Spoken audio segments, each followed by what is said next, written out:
O cristianismo bíblico. Pregado na capela de Santa Maria, Oxford, perante a Universidade, a 24 de agosto de 1744. E todos ficaram cheios do Espírito Santo. Atos capítulo 4, versículo de número 31. A mesma expressão ocorre no segundo capítulo, onde lemos: ao cumprir-se o dia de Pentecostes, estavam todos, os apóstolos com as mulheres, a mãe de Jesus e seus irmãos, reunidos no mesmo lugar. E subitamente veio do céu um ruído como de um vento impetuoso, e apareceram junto deles umas como línguas de fogo, as quais se distribuíram para repousar sobre cada um deles, e todos ficaram cheios do Espírito Santo.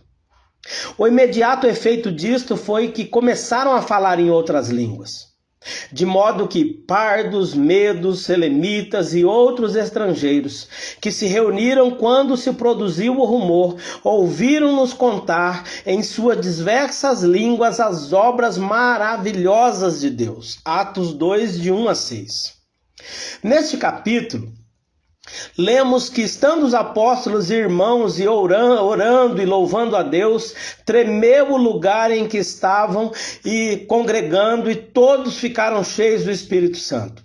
Não encontramos aqui nenhuma aparência visível, tal como havia acontecido na passagem anterior, nem temos informação de que os dons extraordinários do Espírito Santo tivessem sido comunicados a todos ou a alguns dentre eles, como os dons de curar, de operar outros milagres, de profecia, de discernimento, de espíritos, de falar diversas línguas ou de as interpretar. 1 Coríntios 7, 9 e 10. Que esses dons do Espírito Santo fossem destinados a permanecer na igreja através de todas as idades, ou que eles sejam ou não restabelecidos à medida que se aproximar a restauração de todas as coisas, são questões que não é necessário decidir. É oportuno, entretanto, observar que, ainda na infância da igreja, Deus repartiu esses dons de maneira mais parcimoniosa. Eram todos profetas? Eram todos operadores de milagres? Todos tinham o dom de curar? Falavam todos em línguas? De modo nenhum. Talvez nenhum em 1000. Provavelmente nenhum, a não ser o mentor de cada igreja, e dentre esses mestres, talvez mesmo só alguns deles. Foi, portanto, para um fim mais elevado do que a simples posse desses dons que eles ficaram cheios do Espírito Santo. A manifestação do Espírito Santo teve em mira conceder-lhes o que ninguém pode negar, seja essencial a todos os cristãos em todo o tempo: a mente que havia em Cristo, os santos frutos do Espírito, os quais, não os tendo alguém, esse tal não lhe pertence, tendo em vista enchê-los de amor, gozo, paz, longanimidade, benignidade e bondade. Gálatas 5, 22 a 24. Dotá-los de fé. Talvez esta ideia melhor se expresse pelo termo fidelidade, com humildade e temperança. Habilitá-los a crucificar a carne com suas afeições e cobiças, suas paixões e desejos, e em consequência da mudança interior, assim assegurada, preencher toda a justiça interior, andar como Cristo também andou, na obra da fé, na paciência da esperança, no trabalho de amor. Sem que nos envolvamos em curiosos, desnecessários inquéritos no tocante aos dons extraordinários do Espírito, consideremos mais de perto os frutos ordinários do mesmo Espírito, cuja florescência permanente foi garantida a todas as idades. Consideremos a grande obra divina realizada entre os filhos dos homens, obra que costumamos designar por uma única palavra: cristianismo. Não no sentido de ser uma série de opiniões, um sistema de doutrinas, mas no sentido de corporalizar algo que se refere ao coração e à vida dos homens. Este cristianismo pode ser utilmente considerado sobre 3 aspectos diferentes, começando a existir nos indivíduos, passando de um homem para o outro e cobrindo a terra. Finalmente, é meu desejo concluir essas considerações com uma clara aplicação prática. Em primeiro lugar, consideremos o cristianismo em seu alvorecer. Começando a existir nos indivíduos, suponha-se que um dos que ouviram o apóstolo Pedro pregar o arrependimento e a remissão de pecados tenha sido tocado no coração, convencendo-se do pecado, arrependendo-se e crendo afinal em Jesus. Mediante esta fé infundida por Deus, que constitui a verdadeira substância das coisas que se esperam, a evidência das coisas invisíveis, na mesma hora recebe o Espírito Santo, pelo qual ele clama: Abba, Pai. Romanos 7,15. Pela primeira vez dá a Jesus, pelo Espírito Santo, o nome de Senhor. O próprio Espírito testificando com seu Espírito ser ele filho de Deus, Romanos 8,16. Agora pode o crente verdadeiramente dizer: não vivo eu, mas Cristo vive em mim, e a vida que eu agora vivo, vivo pela fé no Filho de Deus que me amou e se entregou por mim. Gálatas 2,20. Esta é, pois, a verdadeira essência da fé, a divina. Evidência ou convicção do amor de Deus o Pai, através do Filho de seu amor, comunicado ao ímpio, agora aceito no bem-amado.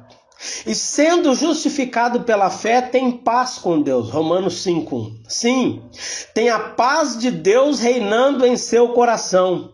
Tem uma paz que, excedendo a toda compreensão, toda concepção meramente racional, guarda seu coração e mente de toda dúvida e de todo medo. Graças ao conhecimento daquele que confiou. Não pode ele temer, portanto, ser afligido por qualquer notícia má, porque seu coração permanece firme crendo no Senhor.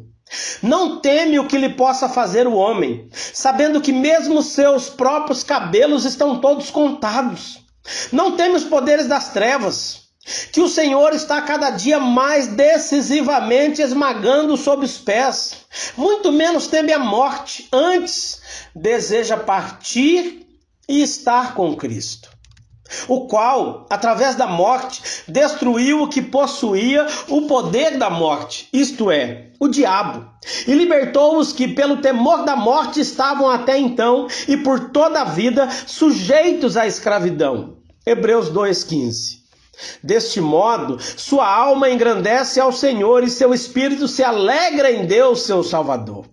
Regozija-se com alegria indizível naquele que o reconciliou com Deus, o Pai, em quem ele tem a redenção por seu sangue e o perdão dos pecados. Regozija-se no testemunho do Espírito de Deus com seu próprio Espírito, de que é filho de Deus. E mais abundantemente, se alegra na esperança da glória de Deus, na esperança da gloriosa imagem de Deus e na renovação plena de sua alma em justiça e verdadeira santidade. Na esperança daquela coroa de glória, daquela herança incorruptível, sem mancha e imarcessível. O amor de Deus também foi derramado em seu coração pelo Espírito Santo que lhe foi dado, Romanos 5,5. Porque era filho. Deus derramou em seu coração o espírito de seu filho que clama, Abba, Pai. E o amor filial, Deus foi se aumentando continuamente pelo testemunho que ele possuía em si mesmo. Do amor de Deus que lhe perdoa, pela consideração da maneira pela qual o amor de Deus lhe havia sido demonstrado, de modo que pudesse ser chamado filho de Deus. Deus era, pois, o desejo de seus filhos e a alegria de seu coração, sua porção mais preciosa no tempo e na eternidade. Os que assim arriam a Deus não podem deixar de também amar a seus irmãos, não em palavras somente, mas em obras e em verdade. Se Deus, diz ele, assim nos amou, devemos também amar-nos uns aos outros. Sim, devemos amar indistintamente a toda a alma humana, assim como também a misericórdia de Deus está sobre todas as suas obras. De acordo com este princípio, a afeição desse amigo de Deus abraça com todo o seu amor a toda a humanidade, nenhuma exceção abrindo para os que jamais tenham visto em carne, ou para os que nada sabem, a não ser que são criaturas de Deus, pelas quais seus filhos morreu. Não excetuando o mau e o ingrato, os maiores inimigos, os que o odeiam, ou perseguem, ou procedem maliciosamente para com ele, por causa de seu mestre. Estes têm um lugar destacado em seu coração e em suas orações. Ama-os como Cristo nos amou. O amor não se jacta, rebaixa até o pó para toda a alma que domina, tornando o homem humilde de coração, apagado, simples e vil a seus próprios olhos. Não deseja, nem recebe o louvor dos homens, mas apenas o que vem de Deus. É manso e longânimo, delicado para com todos, de trato ameno. A fidelidade e a verdade jamais o abandonam. Servem-lhe de colar e estão escritas na tábua de seu coração. Pelo mesmo Espírito, se tornou apto a ser temperante em todas as coisas, refreando sua alma como criança desleitada. Foi crucificado para o mundo e o mundo crucificado para ele. Está acima da cobiça da carne, da cobiça dos olhos, da vaidade da vida. Pelo mesmo poder do amor foi salvo da paixão e do orgulho, pela concupiscência e da vaidade, da ambição, da inveja e de toda tendência que não se encontra em Cristo. Pode-se facilmente crer que tal homem, tendo esse amor no coração, não pratica nenhum mal contra o próximo. É-lhe impossível causar dano consciente e deliberadamente a quem quer que seja. Está muito longe da crueldade e do crime, da ação injusta e desumana. Com igual cuidado, põe guarda diante de sua boca e a porta de seus lábios, para que pela língua não peque contra a justiça, contra a misericórdia e contra a verdade. Repele toda mentira, falsidade e fraude. Em sua boca não há dolo, não diz mal de ninguém, nem de seus lábios sai qualquer palavra injusta. Profundamente sensível à verdade desta palavra, sem mim nada podeis fazer. João capítulo 15, versículo 5. E, consequentemente, sensível à necessidade de ser socorrido por Deus a cada momento, persevera diariamente em todas as ordenanças do Senhor, que são os canais de sua graça reveladas ao homem. Persevera na doutrina dos apóstolos, ou seja, no ensino inspirado, recebendo o alimento da alma com toda a avidez de coração, persevera no partir do pão, que eles consideram ser a comunhão do corpo de Cristo, e atende às orações e súplicas feitas pela igreja. Deste modo, cresce diariamente em graça, fortalecendo-se em poder, conhecimento e amor de Deus. Não lhe satisfaz o abster-se meramente da prática do mal. Sua alma tem sede de fazer o bem. A linguagem de seu coração constantemente repete: meu Pai não cessa de agir até agora, e eu do mesmo modo. Meu Senhor passou por toda a parte fazendo o bem, e não andarei nas suas pegadas? Tendo, pois, oportunidade, se não pode fazer obras de mais alta valia, ao menos alimenta os famintos, veste os nus, auxilia os órfãos e os peregrinos, visita e ajuda os que estão enfermos ou presos. Dá todos os seus bens para sustento dos pobres, regozija-se em trabalhar ou em sofrer por eles. E sendo de proveito para quem quer que seja, negue-se a si mesmo. Nada reputa demasiadamente valioso para repartir com os necessitados, tendo presentes as palavras de seu Senhor. O que haveres feito a um desses meus irmãos mais pequeninos, a mim o fizesse. Mateus 25:40. Assim era o cristianismo em seu alvorecer. Assim era o cristão dos dias antigos. Assim era cada um daqueles que, ouvindo as ameaças dos principais sacerdotes e anciãos, a uma só voz clamaram a Deus e ficaram cheios do Espírito Santo.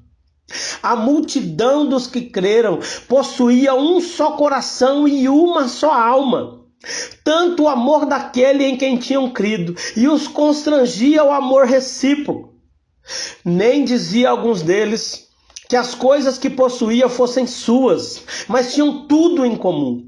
Tão perfeitamente estavam crucificados para o mundo e estava o mundo crucificado para eles. E perseveravam na doutrina dos apóstolos, no partir do pão e nas orações. Atos 2:42.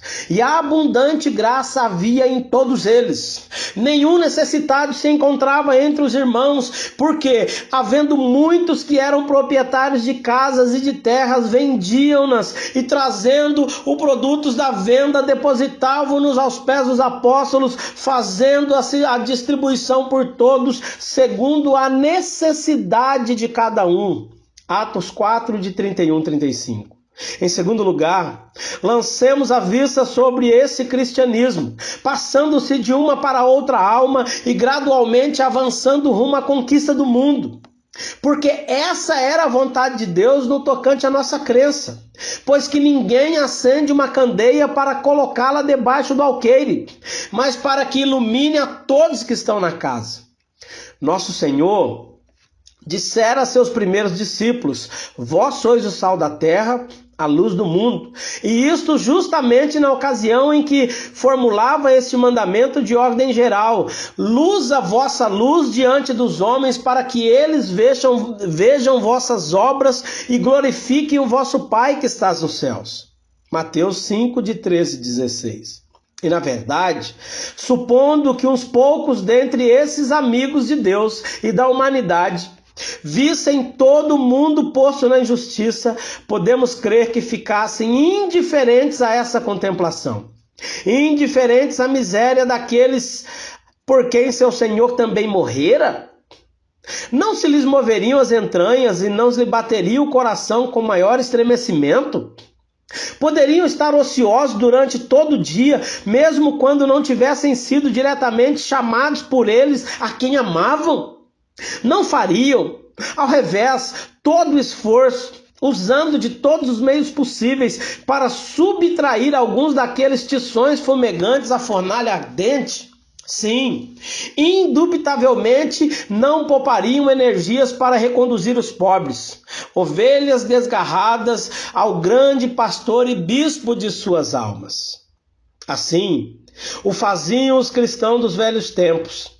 Trabalhavam segundo as oportunidades a seu alcance, por fazer o bem a todos os homens, instando para que fugissem da ira vindoura. Destarte escapando à condenação do inferno, declaravam que, dissimulando os tempos da ignorância, Deus manda agora que todos os homens em todas as partes se arrependam. Clamavam: voltai-vos dos vossos caminhos, para a iniquidade não seja a vossa ruína. Ezequiel 18:30. Arrazoavam com os pecadores acerca de temperança e retidão, ou justiça, virtude opostas aos pecados dominantes, e do juízo por vir, da ira de Deus, que certamente se executará contra os que praticam o mal no dia em que Deus julgar o mundo. Procuravam falar a todo homem individualmente, no tocante às necessidades de cada um. Aos displicentes, aos que se deixavam estar inconscientemente imersos nas trevas e sombra da morte, eles trovejavam: desperta, tu que dormes, levanta-te dentre os mortos e Cristo te iluminará. Mas aos que já tinham sido despertados do sono e tinham já chorado a pressão do sentimento da ira de Deus, sua linguagem era: temos um advogado para com o Pai, ele é a propiciação pelos nossos pecados. sem perda de tempo, incitavam os que tinham crido ao amor e às boas obras, à perseverança paciente na prática do bem, ao mais vigoroso crescimento na santidade, sem a qual ninguém verá a Deus. Hebreus 12:4. E não era em vão seu trabalho no Senhor. Sua palavra circulava entre os homens e era glorificada. Crescia poderosamente e prevalecia. Ainda mais numerosas eram, porém, as queixas que se levantavam. O mundo em geral sentia-se oferecendo, porque eles testificavam que suas obras eram más. Pecadores dados ao prazer ofendiam-se, não somente porque aqueles homens pareciam criados, por assim dizer, para reprovar seus pensamentos. Ele professa, diziam, conhecer a Deus. Ele chama-se a si próprio Filho de Deus. Sua vida não é semelhante à de outros homens. Seus caminhos são de outra natureza. Ele se abstém de todos os nossos caminhos como de coisa impura. Glorie-se de que Deus seja seu Pai. Mas principalmente porque muitos de seus companheiros tinham se afastado e não mais queriam correr com eles rumo ao mesmo excesso de orgia. Os homens de boa reputação sentiam-se, porque espalhando o seu evangelho, eles descresciam na estima pública, já que muito não mais cogitavam lhes dar títulos lisonjeiros e de render a criaturas homenagens devidas somente a Deus. Os homens de negócio se congregavam e diziam: sabeis que deste ofício vem a nossa riqueza. Mas vemos e ouvimos que esses homens persuadem e desviam a muita gente, com que nosso negócio corre perigo de se reduzir a nada. Atos 19:25. Acima de tudo, os homens de religião, assim chamados, os homens de religião exterior, os santos do mundo, sentindo-se prejudicados, serviam-se de todas as oportunidades para gritar: homens de Israel, atenção!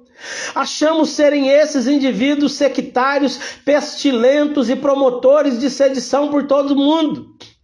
Estes são os homens que pregam a toda criatura por toda parte contra o povo e contra este lugar. Atos 21. Foi assim que os céus se tornaram negros e carregados, e a tempestade enfim tombou com fúria. Quanto mais se espalhava o cristianismo, mais prejuízo causava, na opinião dos que o não receberam.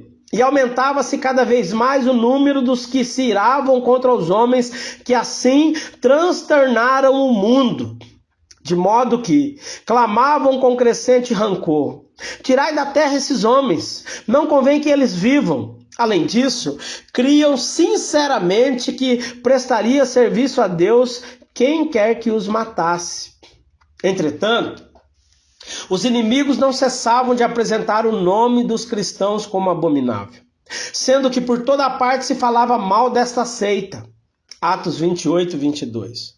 Os homens diziam toda sorte de mal contra os cristãos, o que, aliás, tinham feito em relação aos profetas que foram antes deles. Onde se achava um que afirmasse a falsidade, aí apareciam muitos para crer. E as injúrias que se multiplicavam como as estrelas do céu levantaram-se, pois no tempo estabelecido pelo Pai, perseguição de todo gênero. Alguns, por esse tempo, não somente sofreram humilhação e injúria, outros sofreram a expropriação de seus bens, outros ainda experimentaram os escárnios e açoites, e até cadeias e prisões. Outros resistiram até o sangue. Foi então que os fundamentos do inferno se abalaram, e o reino de Deus foi se alargando progressivamente. Por toda parte havia pecadores, voltando-se das trevas para a luz e do poder de Satanás para Deus. O Senhor deu a seus filhos tal eloquência e sabedoria que os adversários não podiam resistir-lhes, correspondendo também o testemunho de sua vida à profissão de seu verbo. Mas, acima de tudo, seus sofrimentos possuíam eloquência de alcance universal. Provavam ser servos de Deus em aflições, em necessidades, nas angústias, nos açoites, nas prisões, nos tumultos, nos trabalhos, em perigos no mar, em perigos no deserto, em fadigas e penas, em fome e sede, em frio e nudez. 2 Coríntios 6, 4 em diante. E quando, tendo combatido o bom combate, eram levados como ovelhas ao matadouro e oferecidos como sacrifício em serviço de sua fé. O sangue de cada um recuperava então a voz, e para testemunho aos pagãos, estando os mortos, eles ainda falavam. Assim se espalhou o cristianismo sobre a terra. Cedo, porém, o joio apareceu em meio do trigo, e o mistério da iniquidade operou, assim como o mistério da piedade. Logo, Satanás achou uma cátedra, mesmo no templo de Deus, fugindo a mulher para o deserto, e sendo os fiéis outra vez apartados dentre os filhos dos homens. A partir deste ponto, marchamos a passos largos. A corrupção crescente das gerações que se sucedem foram largamente descritas. De tempos em tempos, pelas testemunhas que Deus suscitou para mostrar que ele havia edificado sua igreja sobre a rocha e as portas do inferno não prevalecerão contra ela. Mateus 4,18. Vemos porventura maiores coisas do que estas? Sim, maiores do que as tem havido desde o começo do mundo. Pode Satanás fazer naufragar a verdade de Deus ou invalidar suas promessas? Se não, tempo virá em que o cristianismo prevalecerá sobre todas as coisas e cobrirá a terra. Detenhamo-nos por um pouco e evoquemos. Esta é a terceira investigação que temos em vista fazer. A visão estranha, o mundo cristianizado. Isto os profetas da antiguidade inquiriram e pesquisaram diligentemente, assim testificando o Espírito que estava neles. E acontecerá nos últimos dias que o monte da casa do Senhor será estabelecido no topo das montanhas, e será exaltado acima de todos os montes, e todas as nações concorrerão a ele, e converterão suas espadas em arados, e suas lanças em foices. Nenhuma nação tomará da espada contra outra nação, nem se adestrarão jamais para a guerra. Isaías 2, 2 e 4. Naquele dia, haverá uma raiz de Jessé, que será como a insígnia ao povo. A ela buscarão os gentios, e seu descanso será glorioso. Acontecerá naquele dia que o Senhor tornará a estender sua mão para redobrar o resto de seu povo, e será posto como um sinal para as nações. E ajustará os desterrados de Israel, e dos 4 cantos da terra ajustará os dispersos de Judá. Isaías 11, 10 a 12. O lobo habitará com o cordeiro, e o leopardo fará morada com o cabrito e o novilho. O leão e a ovelha pastarão juntos, e uma criança os guiará. Não verá dano nem destruição, diz o Senhor, em todo o meu santo monte, porque a terra será cheia do conhecimento do Senhor, como as águas cobrem o mar. Isaías 6, 11, de 6 a 9.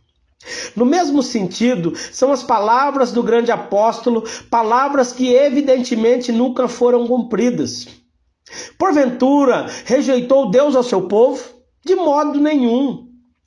Mas pela transgressão deles veio a salvação aos gentios. E se a transgressão deles é a riqueza do mundo, e o seu abatimento a riqueza dos gentios, quanto mais a sua plenitude. Porque não quero, irmãos, que ignoreis esse mistério, que o endurecimento veio em parte em Israel, até que haja entrado a plenitude dos gentios, assim todo Israel será salvo. Romanos 11, 1, 11, 12, 25 e 26. Suponhamos, seja chegada a plenitude do tempo, e sejam cumpridas as profecias. Que perspectiva é essa? Tudo é paz. Quietude e segurança para sempre. Não há rumor de armas, nem estrondo confuso, nem vestes encharcadas de sangue. A destruição terá tido seu fim perpétuo. Sobre a face do planeta cessaram-se as guerras. Não haverá nem mesmo restos de comoções intestinas, nenhum irmão levantando-se contra seu irmão, nenhum país ou povoado dividido contra si mesmo e despedaçando as próprias entranhas. A discórdia civil se acabará para sempre, e nada ficará para servir de fomento, destruição, de ofensa ao próximo. Não haverá nenhuma opressão que transforme o sábio em louco, nenhuma extorsão capaz de acabar com o pobre, nenhum furto ou dano, nenhuma injustiça ou rapina. Todos estarão contentes com as coisas que possuam. Assim, a justiça e a paz se beijaram. Salmo 85:10. Elas enraizaram-se e encheram a terra. A justiça floresceu sobre a terra, e a paz deitou seus olhos desde os céus. Como justiça, também se acha a misericórdia. A terra não mais se cobre de habitações cruéis. O Senhor destruiu o sedento de sangue e o malicioso, o invejoso e o vingativo. Onde haja ainda uma provocação, aí faltará alguém que acredite na eficácia da retribuição do mal pelo mal. Na verdade, não haverá, todavia, quem pratique o mal, nenhum sequer, porque todos serão inocentes como pombas, cheios de paz e de alegria na alma única. Todos na crença, unidos com um só corpo pelo Espírito. Eles se amam como irmãos e têm um só coração e uma só alma. Nem alguém diz que possui coisa que sua, os bens que lhe pertencem. Em seu meio, nenhum haverá que padeça falta, porque cada um ama o seu próximo como a si mesmo, e todos andam segundo a regra evangélica.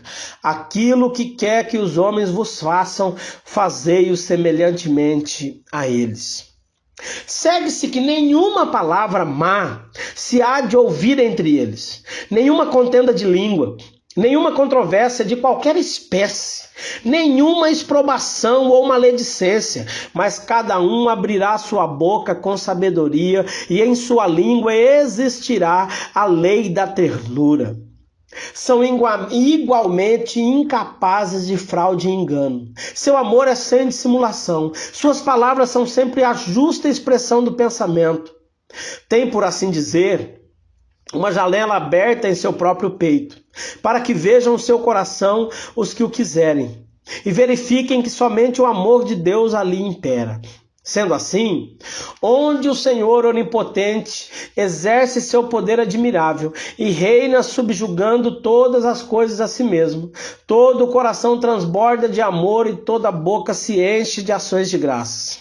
Feliz o povo que se encontra em tal situação. Sim, bem-aventurado o povo que tem o Senhor como seu Deus. Levanta-te, brilha, diz o Senhor, porque tua luz veio e a glória do Senhor se levantou sobre ti.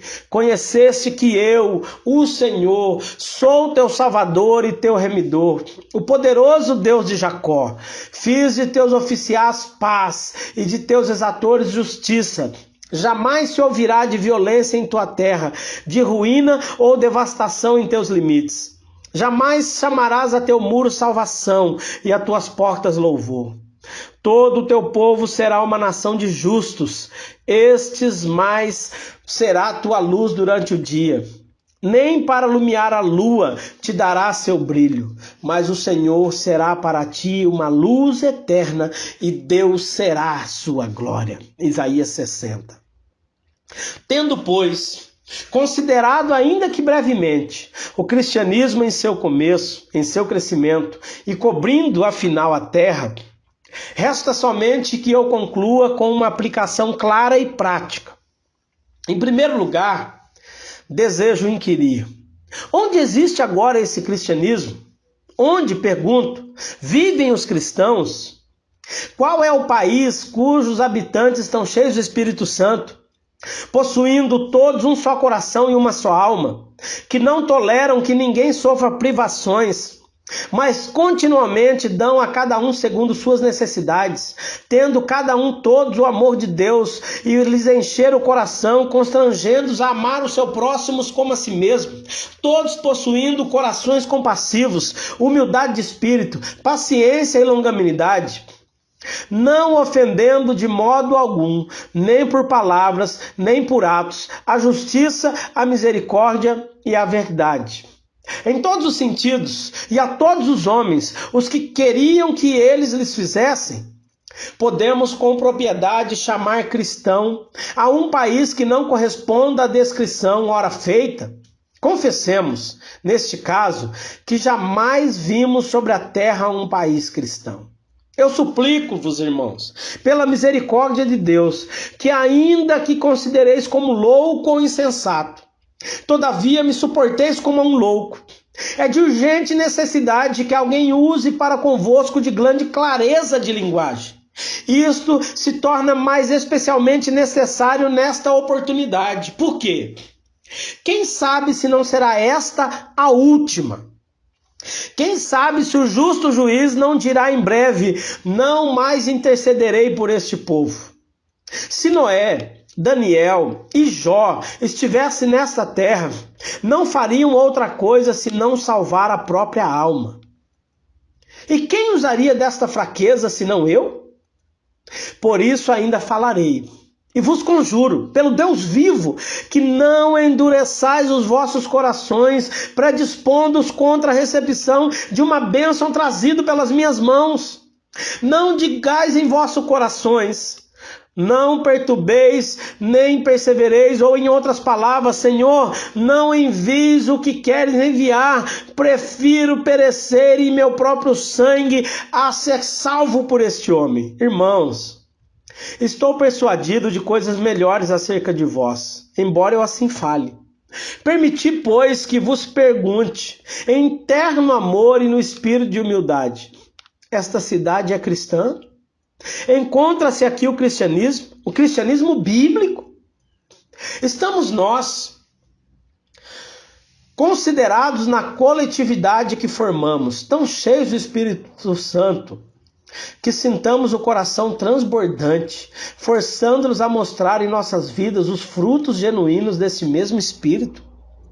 Todos os magistrados, chefes e diretores de colégios e internatos, e suas respectivas sociedades, para não falar dos habitantes da cidade, têm um só coração e uma só alma. O amor de Deus tem sido derramado em nossos corações. Nosso caráter é o mesmo que Jesus possuía. Nossa vida está de acordo com esse caráter. Somos santos como aquele que nos chamou em toda maneira de conversação? Peço-vos, observeis que não se encontram em debate noções especialíssimas. O ponto em discussão não se refere à opinião duvidosa de uma ou outra espécie, mas ao contrário.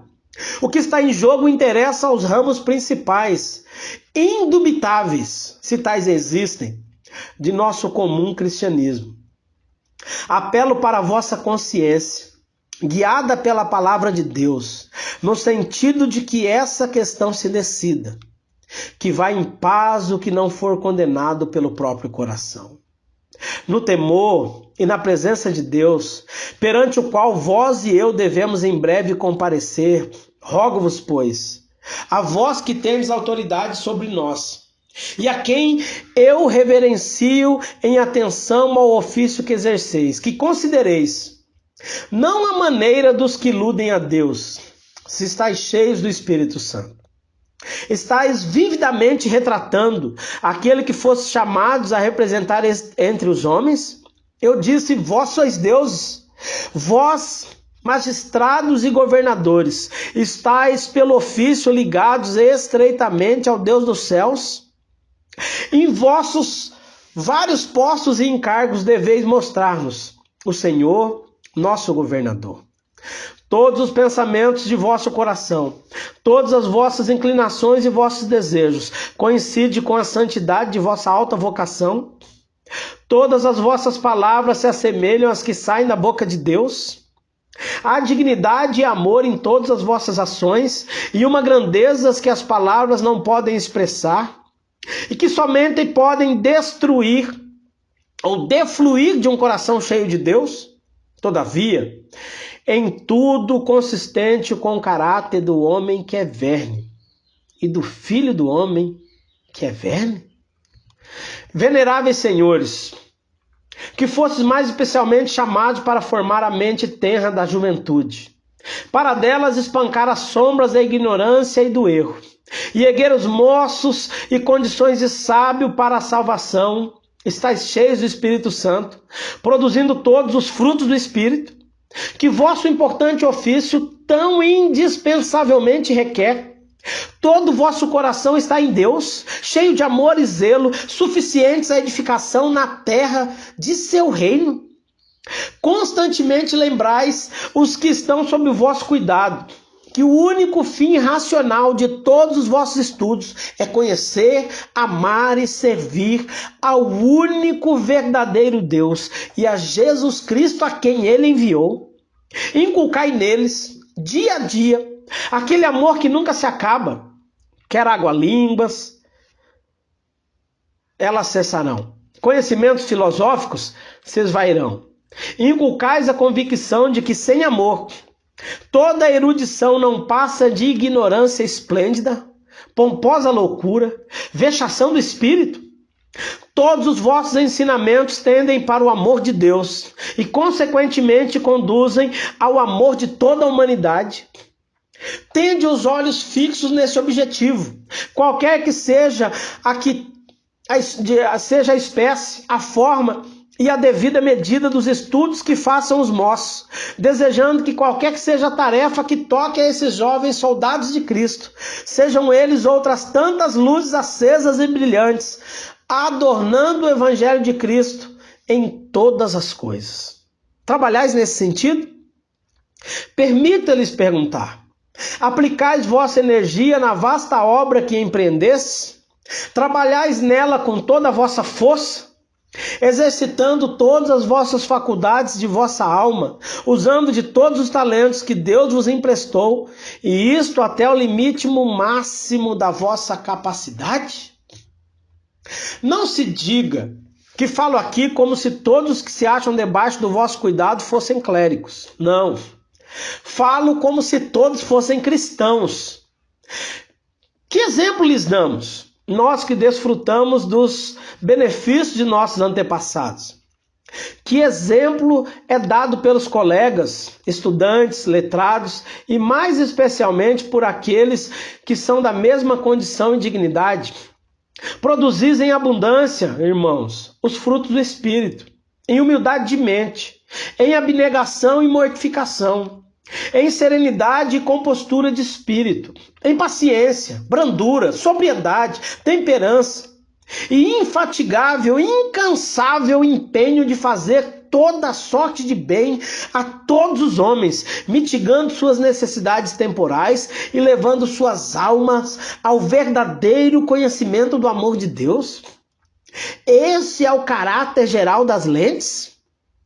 Temo que não seja. Antes, o orgulho e a altivez de espírito, impaciência, a rabugice, preguiça, indolência, glutonaria, sensualidade e ainda uma inutilidade proverbial. Essas qualidades que têm sido denunciadas em nós, e nem sempre, talvez, pelos inimigos, não serão firmadas em alguma coisa de sólido? Que Deus retire essa acusação de sobre nós, de modo que até sua lembrança pereça para sempre.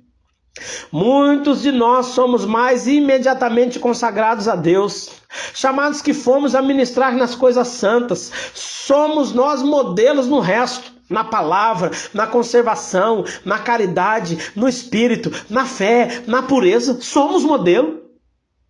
1 Timóteo 4,12.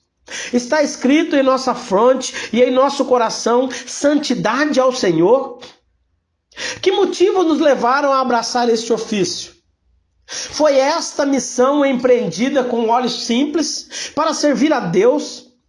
crendo que fomos intimamente movidos pelo Espírito Santo ao tomarmos encargo deste ministério para a promoção de sua glória e a edificação de seu povo.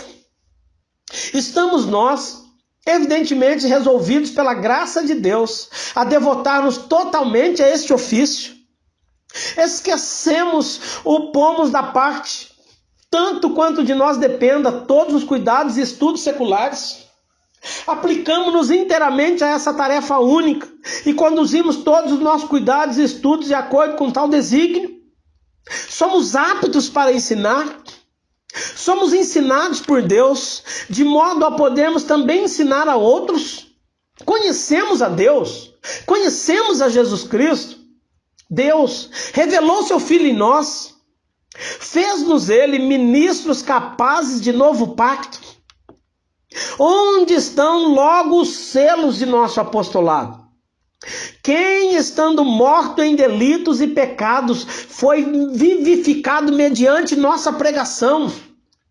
Temos um zelo devorador por salvar as almas da morte, de modo que por amor delas, com frequência, nos esquecemos até de comer nosso pão. Falamos claro, pela manifestação da verdade, recomendando-nos a nós mesmos na presença de Deus a consciência de todo homem. Estamos mortos para o mundo e para as coisas do mundo, ajuntando nos céus todo o vosso tesouro. Exercemos domínio sobre a herança de Deus, ou somos os derradeiros, os servos de todos? Quando recebemos o opróbrio de Cristo, sentimos-lhes o peso, ou nele nos regozijamos. Quando somos feridos em uma das faces, iramos-nos? Impacientemente com as afrontas, ou nos voltamos também à outra face, não resistindo ao mal, mas vencendo o mal com o bem? Temos um zelo amargo a incitar-nos ao combate acevo e apaixonado àqueles que estão fora do caminho da fé, ou nosso zelo é a chama do amor, dirigindo todas as palavras no sentido da doçura, da humildade, da brandura e da sabedoria? Ainda mais, que diremos acerca da juventude deste lugar? Tens a forma ou o poder da santidade cristã? És humilde, dócil, prudente, obstinado, voluntarioso, impulsivo e presumido? És obediente aos superiores como aos pais? Ou despreza aqueles a quem deves a mais sincera reverência? És diligente no desempenho de seus deveres? Realizando os teus estudos com todas as tuas energias? Redimes o tempo, cumprindo cada dia a soma de trabalho que ele comporta? Ou ao contrário, não tens consciência para contigo mesmo, consumindo dia após dia? Seja lendo o que não se relaciona com o cristianismo, seja jogando ou não sabes o que. És melhor administrador de teus bens do que de teu tempo? Tens cuidado de nada dever, por princípio, a pessoa alguma? Lembra-te do dia do Senhor para o santificar, empregando no mais íntimo culto a Deus. Quando estás em tua casa, considera que Deus ali está presente? Portas-te como quem vê o invisível? Sabes guardar teu corpo em santificação e honra? A bebedice e a impureza não se acham em vós? Entre vós não há quem se glorie em sua própria ignomia. Não tomais muitos dentre vós o nome de Deus em vão? Talvez, habitualmente, sem remorso nem temor, sim, não há dentre vós um grupo numeroso de perjuros. Temo, seja crescente essa multidão. Não vos surpreendais, irmãos, diante de Deus e dessa congregação. Confesso ter sido do número daqueles, tendo solenemente jurado observar todas as boas regras aí enumeradas. Nada sabia então a respeito delas. O mesmo acontecendo com os estatutos que eu quando li por alto, nesse tempo ou alguns anos depois. Se isso não é perjúrio, então o que será? Se o é, que volume de pecado, sim, de pecado negrume pesa sobre nós. E o Altíssimo não olha para semelhante transgressão. A consequência disto pode, porventura, deixar de ser o que se vê, isto é, que muitos dentre vós constituem uma geração leviana, brincando com Deus, brincando um jovem com outro jovem, brincando todos com a própria alma. Por quê? Quões poucos são os que entre vós gastai de uma semana a outra, 1 hora sequer em oração privada. Quões poucos são os que revelam qualquer cogitação de Deus no teor geral de sua conversação. Qual de vós está familiarizado de algum modo com a obra de seu Espírito, com sua operação sobrenatural na alma do homem? Podeis ouvir, a não ser agora ou na igreja, uma conversa acerca do Espírito Santo. Podeis garantir que ouvindo alguém manter tal conversação, não a torneis como hipocrisia ou fanatismo? Em nome do Senhor Deus poderoso pergunto: que religião professais? Não quereis suportar mesmo uma palavra acerca do cristianismo? Oh, meus irmãos, que cidade cristã é essa? É tempo, Senhor, de impores tua mão, porque na verdade, que probabilidade, ou melhor, que possibilidade, falando à moda dos homens, há de que o cristianismo bíblico, volte a ser a religião deste lugar e que todas as classes de homem entre nós falam e vivam como pessoas cheias do Espírito Santo. Por quem poderia ser restaurado esse cristianismo?